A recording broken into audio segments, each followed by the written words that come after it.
Hey, everybody, it's Maggie Mullen here from Modern Salon TV. I am here with Justin Isaac, Redken colorist. He is the coolest guy. We're at the Water Street studio and we're doing a photo shoot. And I said, just kind of gently, why did you become a hairdresser? And you know, an hour later, we got the whole scoop.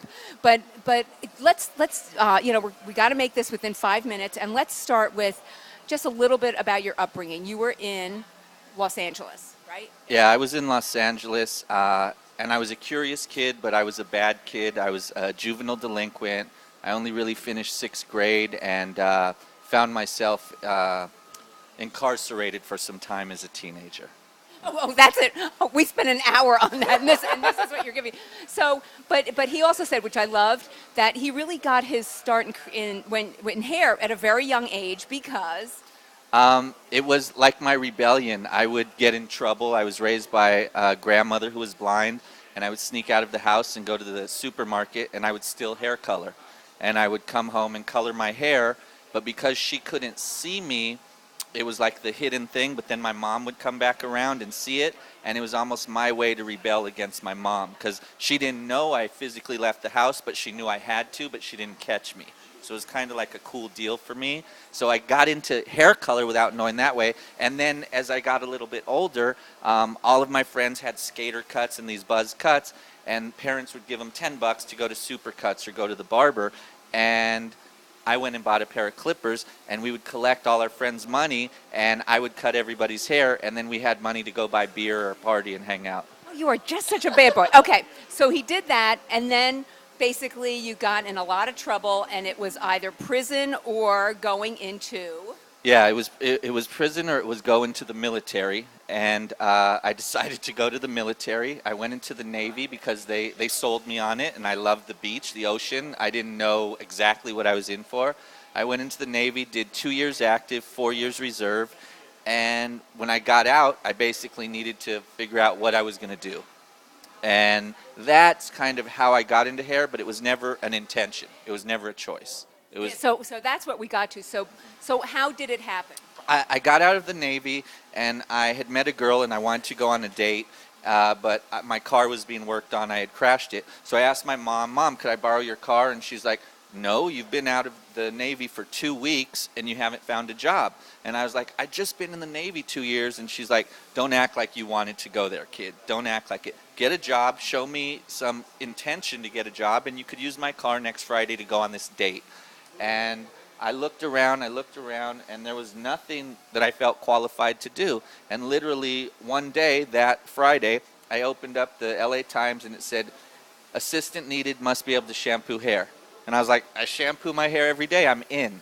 And I called them, and it was a salon called Maxwell's in Los Angeles, Don Maxwell, and he brought me in, and I interviewed. I was in a wife beater and regular board shorts. I had no intention of wanting the job. I just needed to do an interview to get my mom's car to go on this date. And while I was there, he talked to me, and he was really cool, and he told me, I think you'd be good in this, so come in tomorrow at 8:30 and we'll try you out for the day. And I was like, wait, no. And he goes, what do you mean? And I told him my intention, that I just need to do this.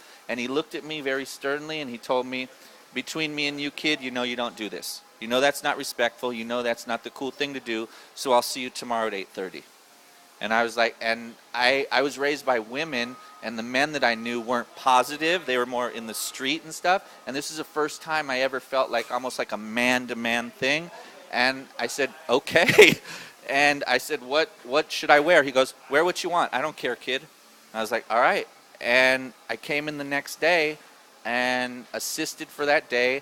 I made like $75 in tips, and one of the other stylist guests showed me her new boobs back in the dressing room, and I was like, I'm in. Hourly wage, tips, women showing boobs, I'm in. This beats my last job in the Navy. Well, this is so cool. So the big question is, when you get that form that says, have you ever been incarcerated? I mean, Redken, you're hired by a big company. Has that ever been an issue? No, because everything that I did, I was a juvenile. I knew the difference between right and wrong. I just liked to do wrong because it was more fun, and I was a very curious kid. I was a very angry, confused kid. I didn't know why I didn't have a father. I didn't know why my grandma had to be blind. I didn't know all these things, so I think I was finding myself.